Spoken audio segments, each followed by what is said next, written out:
All right, you're living. You're living. What? No, you're live. You're live, Dad.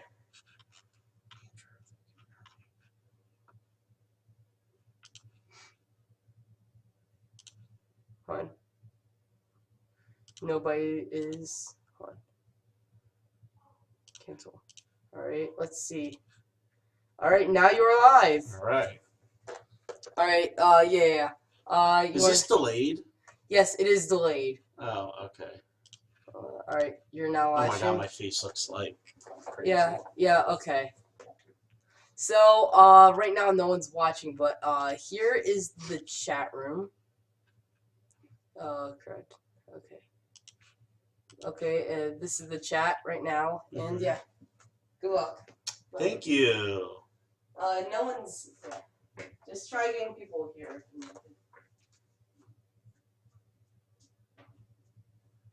Feel safe if anyone's in there. All right, shut the door.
Let's see, 6 people maybe? Who's got a question?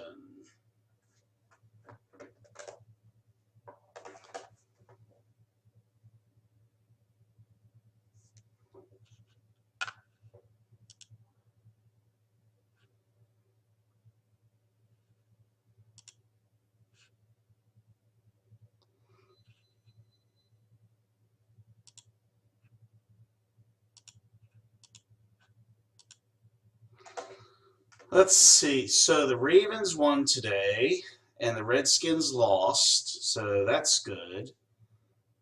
And the Orioles won.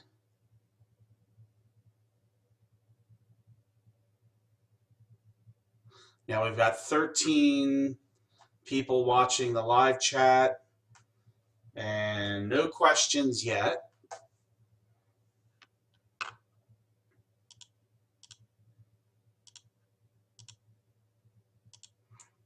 But it's good to have people here.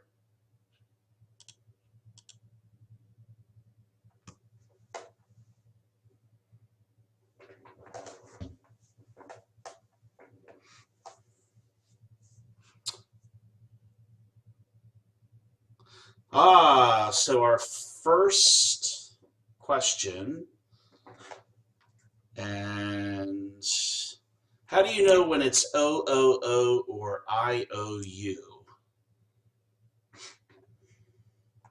That's a very good question. And just for a moment, if anyone who's out there could just send a message through the chat, if you can hear me and you can see me and everything looks okay, just respond back, and then I'll answer the OOO or IOU question.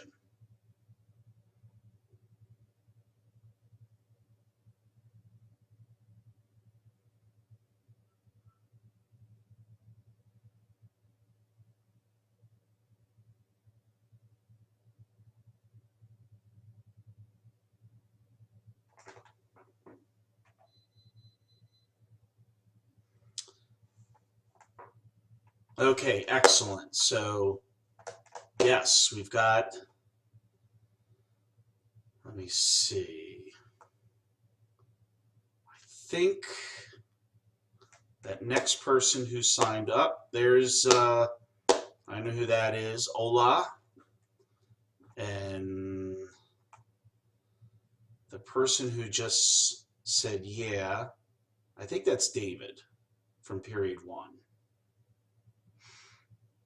And Zach Siegel, you are not from Howard, you must be from Harriet's Ridge. And there we go, from period 4A. Excellent.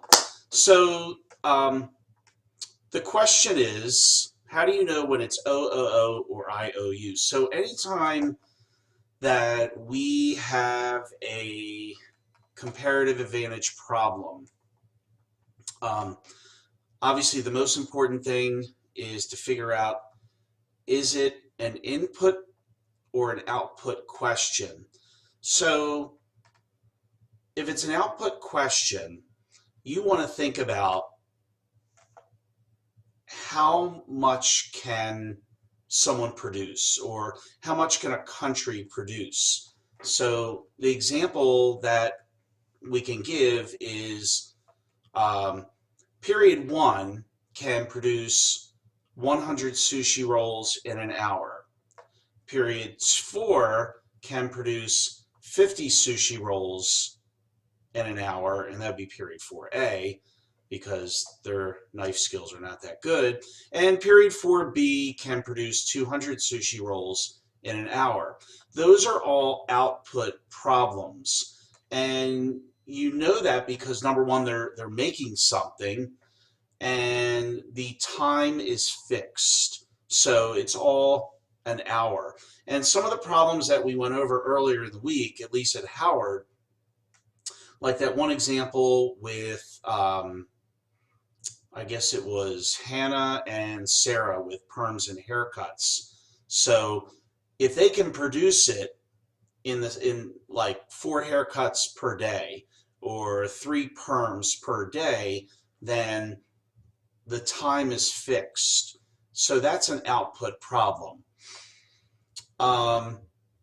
Input is a little more challenging, and when you think about input, you're thinking about the factors of production. The input in terms of what goes into making a product. So for instance, time. I can vacuum in 15 minutes. Mr. Dubs can vacuum the same room in 5 minutes. That's an input problem because we're dealing with labor, and he can do it in a much shorter time span than I can. It's an input problem if he can do that faster than I can. A good example will be the do now from a couple days ago that we worked on. I'll have to think of that one example. So anyway, with OOO, it's how much can you make in like per day or per hour, and IOU, or an input problem, we're looking at,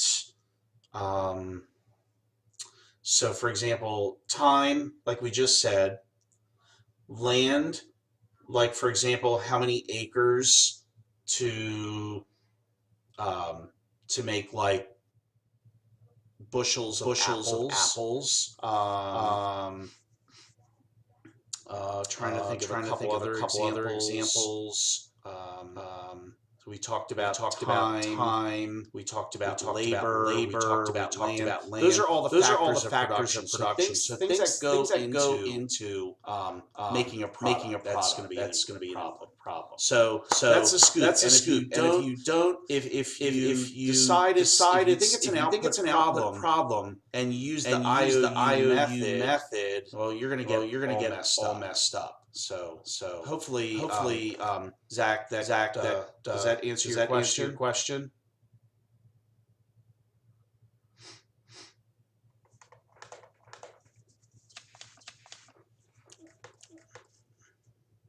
My mic has started to echo. I'm sorry.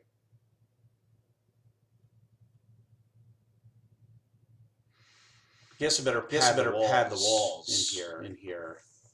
My voice is echoing.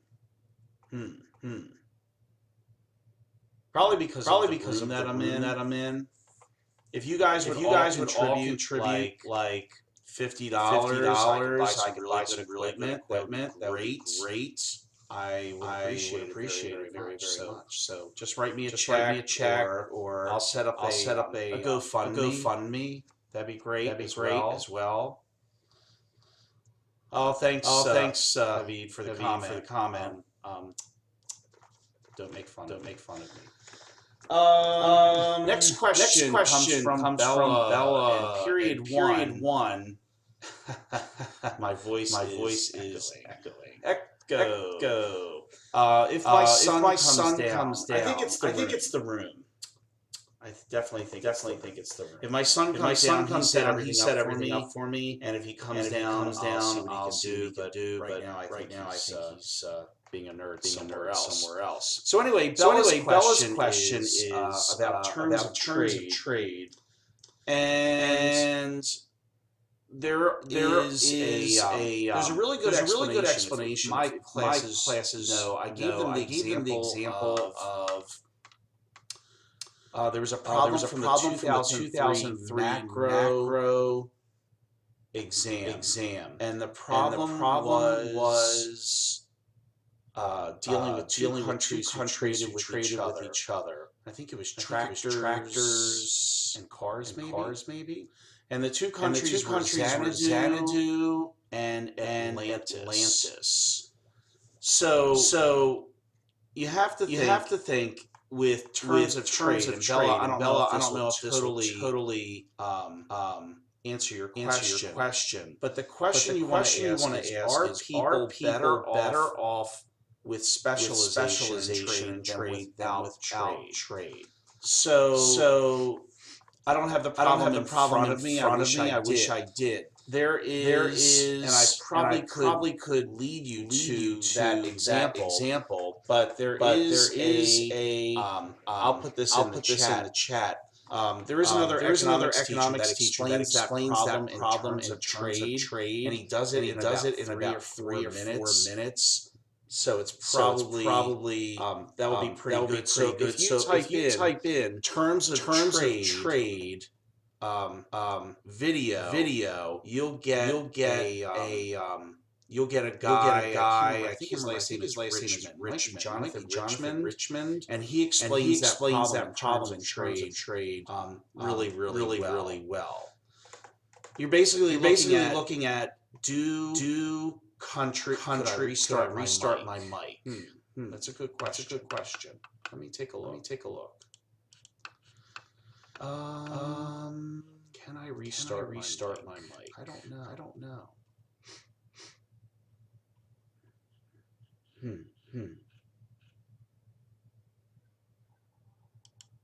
Does that sound better?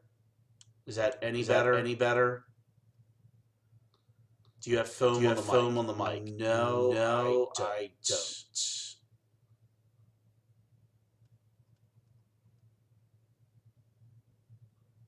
I do not have foam on the mic.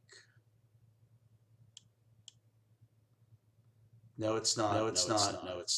That's why. So I need foam. Well, the mic is part of the camera. But next time I'll borrow my son has this real good mic. So anyway, you'll just have to deal with my voice right now. And that's the way it is. Bella, back to your question in talking about terms of trade. So if one country has a comparative advantage, another country is going to have the comparative advantage with another product. And you want to think, are they better with trading or are they better with just making it themselves? And you have to look at like for instance, after you do comparative advantage, and you figure out who should be doing what. Then you need to think about like for instance tractors and cars. They can make one tractor for every three cars, and for every car they can make a third of a tractor. You have to think about if they trade. What's going to be the best trade between them and the other country? Will it make them better or the other country better? I think the best example will be go into that one video. Jonathan Richman for Atlantis and Xanadu. So search up on YouTube terms of trade Jonathan Richmond. And it's like a 4-minute video. It should explain it pretty well. Actually, I did show it for 4A Friday. I had a chance to ask them. All right. So besides people complaining about maybe if I back up a little bit better to projects. Anybody else have questions? So we only have two questions so far. We have 22 watching so far. Unit one, pretty simple. Tomorrow, my group, 30 multiple choice, and one FRQ. And let's see if any other questions. Nothing coming through Twitter. Bella, let me know if you found that video. Hopefully that is helpful with terms of trade. Nothing coming through chat. Questions. How much is the test worth? How much is it worth to you? That's a good question. Well, the multiple choice are worth 2 points. So that's at least 60 points. And then me and Mr. Dubs have to talk about the value of the FRQ. Ali says, give an example while echoing of when a PPC would not change. I wish. Let's see. When a PPC would not change. Ali, what do you mean when a PPC would not change? Like when it wouldn't when the curve itself wouldn't change.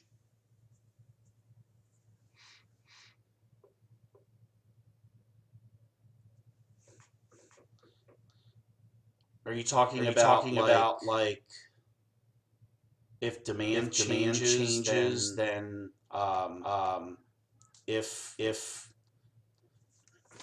let me give an example.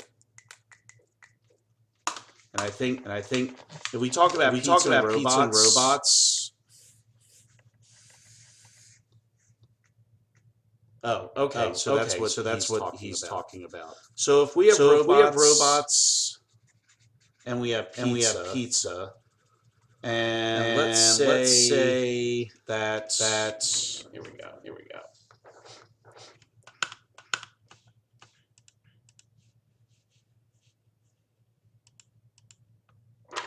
Let's say that right here. I don't know if you guys could see this first time with the camera. But can you see the piece of paper? No. Okay, so we're gonna put that away. So sometimes the PPC will shoot outward, and that usually happens with quality or quantity of resources change and technology certainly or trade as well will cause the PPC to shift outwards. Sometimes the PPC will shift inwards if there's a change. But one question that's been a little bit tricky for students is that sometimes if we're producing at point A and my screen just turned green. Okay, well that's not good. If we're producing at point A, we're producing closer to robots. And suddenly and we're being productively efficient. So we're on the PPC. And suddenly there's a greater demand for pizza. Well, because what will happen is that production really now we're becoming more allocated. So what's going to happen is because people demand more pizza, that point on the PPC will actually move. The better word is move along the curve, and it'll move closer to pizza. So they're going to produce less robots and more pizza because demand changed. Okay, so hopefully that makes sense. Ali, does that help? I hope. Let me take a look. We're getting a lot of chat comments here. Zach says put a paper in front of it. Okay. Type what I'm trying to say. Okay. So anyway, I'll get a better microphone for next time. I promise. The relationship between trade-offs and scarcity. Well, trade-off is everything that you give up when you make a choice. Scarcity, everything is scarce. So is there a relationship? Yeah, there certainly could be. You're giving up something. You're consuming goods when you and services when you make a choice. Obviously, we can't do everything. So there's our maybe our relationship. Okay. Are you and Mr. Dubs the same? No. I have more hair than Mr. Dubs. We're not the same person. Also, all the papers and modules. What are you talking about? I don't know. I'm not going over all the papers and modules. Hi Harper. When there is unemployment, does the whole PPC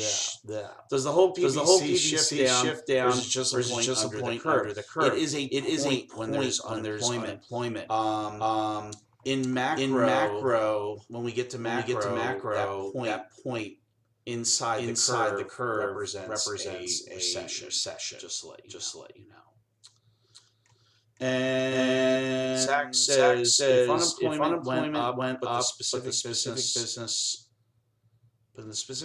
lesser amount of people may read this to myself.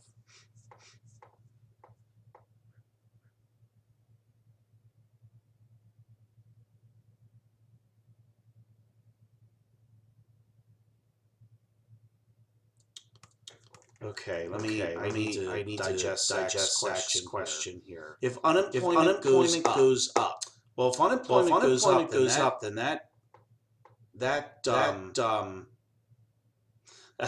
okay. No problem. So if unemployment goes up, then that point inside the curve is going to go closer towards the intersection of the x and y axis because then you're having more unemployment.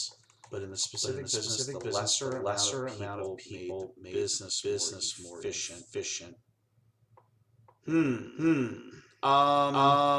Yeah, if you can make that a little clearer, that would be great.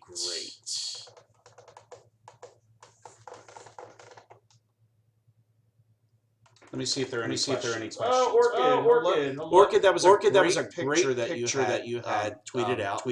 Thank you for acknowledging. She says, how do you determine if a country should benefit from trade? Okay. That one would take probably good 20 minutes. Here's what I would say for Orchid and Harper. So I mentioned this before. So go onto YouTube and search terms of trade and then there should be a video that pops up, and it should be from an economics teacher. His last name is Richmond. I'm pretty sure. He does a short, like a 4-minute video on the FRQ that we did a couple days ago, which dealt with Xanadu and Atlantis. So he goes through that last question, and he explains terms of trade. So he goes through that on the whiteboard. I won't have my whiteboard installed here at home for another couple weeks. So don't forget donations. I'll take them any day. Let's see. In comparative versus absolute advantage, we know the resources fully, or will we have to assume that the manufacturers have all the resources?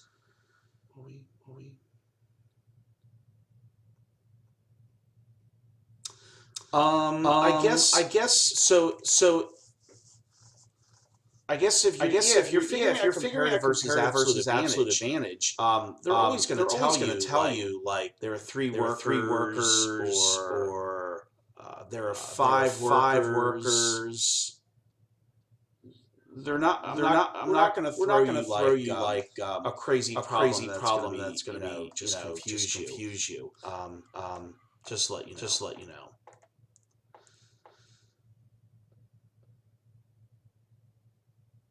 If having less people made the production more efficient for one product, but not for the other. So that's like an input problem. I feel this would arise in scenarios where the two products such as butter. Oh, okay.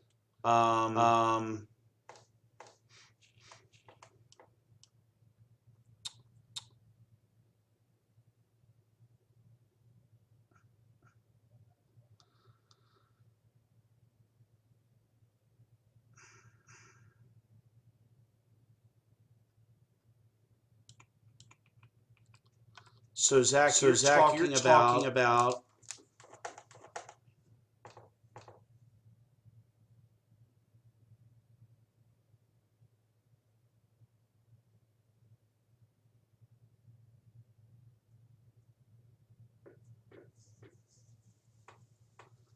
you're more efficient using less workers, but you're not efficient. What would that look like?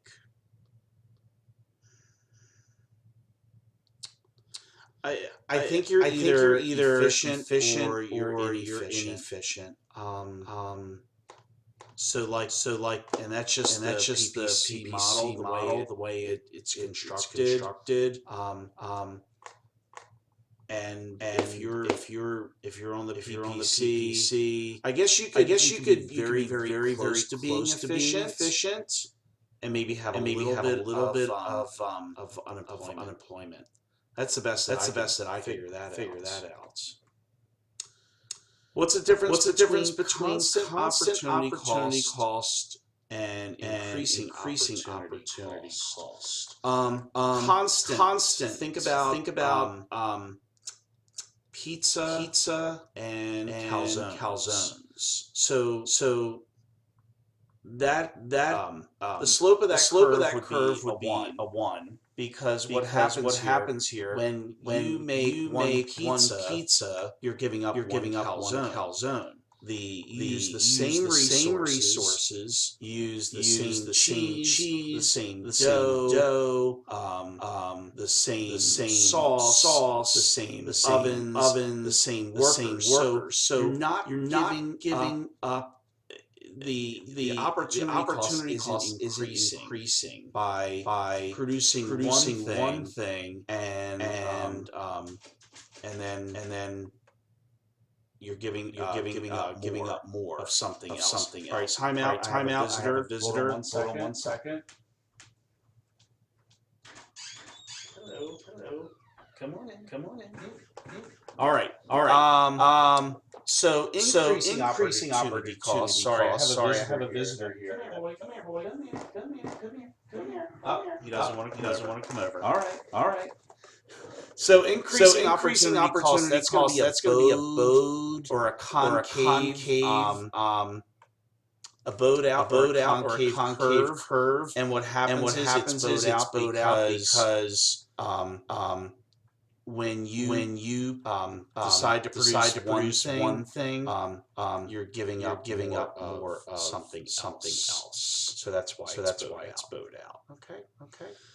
How would economic growth of businesses affect employees and the unemployed? Well, economic growth might very well cause the PPC to go out.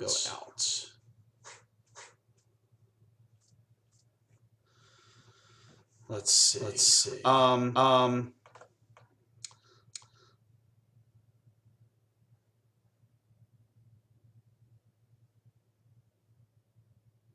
Oh, I see. Okay, Zach.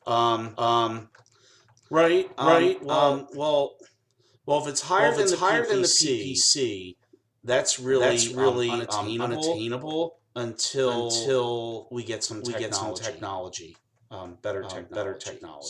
So it probably depends where it is.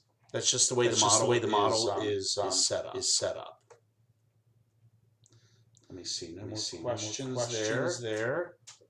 And we've sort of hit 30 minutes, but I'm here for a little bit longer. Fear the Walking Dead is on right now, but I've taped it, and I can watch it later. So I'm here for more questions. And let me see if my visitor is ready to make an appearance. Come here, boy. Come here. Here. Look what I got. Hi. Come here. And we have a little helper here. Let's see if we can get him in the camera. Oh, that's okay, Zach. No problem. Hey, all questions are good. There we go. Smile for the camera, boy. Come on. Smile for the camera. Let's see if we can. There he is.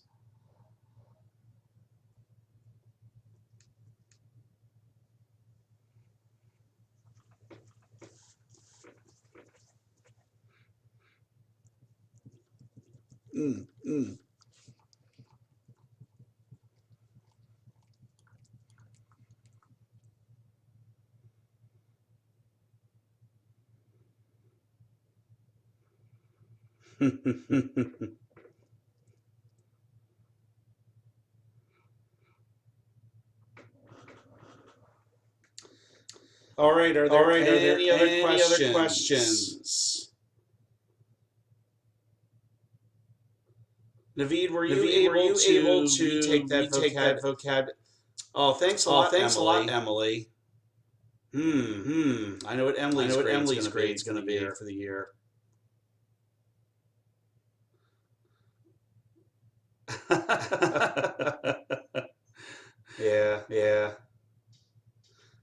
Yeah, that's right. He's too white for the screen. All right, goodbye, dog. Goodbye. I think he wants to be on camera. All right. Any other questions? The one thing about this unit is that there's really not tons of content for Unit 1. Unit 2 is the biggest part of microeconomics. It's like 55 to 60% of the AP exam. Where's the PPC graph most efficient? Well, productively efficient is right on the curve. Allocatively, don't know. It depends what society wants. Does this? It would be allocatively efficient if society wanted more robots than the point would be over toward the robots. Will you be doing this again for Unit 2? Excellent. Thank you. Let everybody know at Marriott's Ridge that you enjoyed this, and I appreciate your feedback. Yes, I will do this for Unit 2. and we've got a lot of good stuff on Unit 2, supply and demand, surplus, elasticity, and I'm not stretching the truth at all.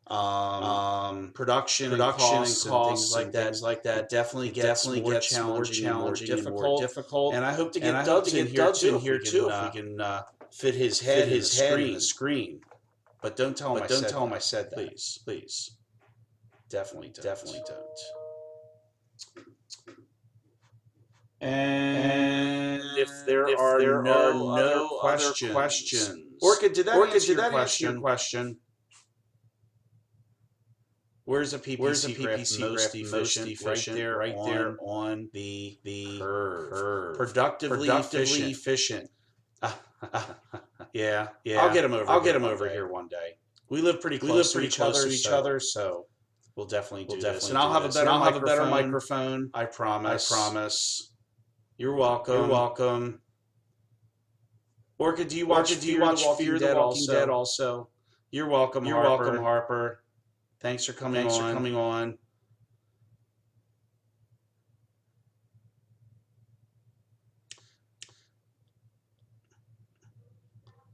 And I will archive this and I guess put it back out. You know what I'll have to do is I probably should offer H-Dog bucks for people who come on and watch the live stream and participate.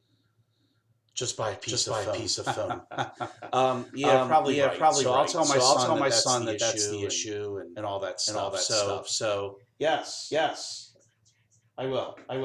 All right. Time to let the dog out. If nobody else has any other questions, good luck in the next day or two taking your exam. And get a lot of sleep tonight. Don't think you need to stay up till 1 o'clock studying. Maybe watch a couple more videos, and that's about it. So. Yeah, I just watched season 6, the last episode. I watched it over again, and just wanted to see.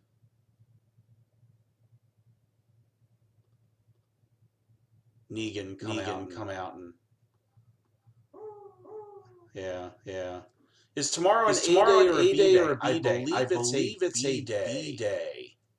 Am I right? Is it a B day? I think it is a B day. This is my first time live streaming, so I'll Episode 6. Whoops. I guess I better not let the cats out of the bag for Walking Dead.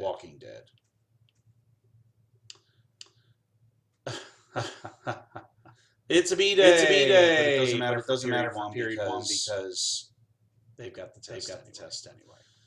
Yes, it's a B day. We're consistent in the county. So. All right. Well, we'll see everybody tomorrow. And good luck. And tell Dubs hey. And signing off. Adios, everybody. Is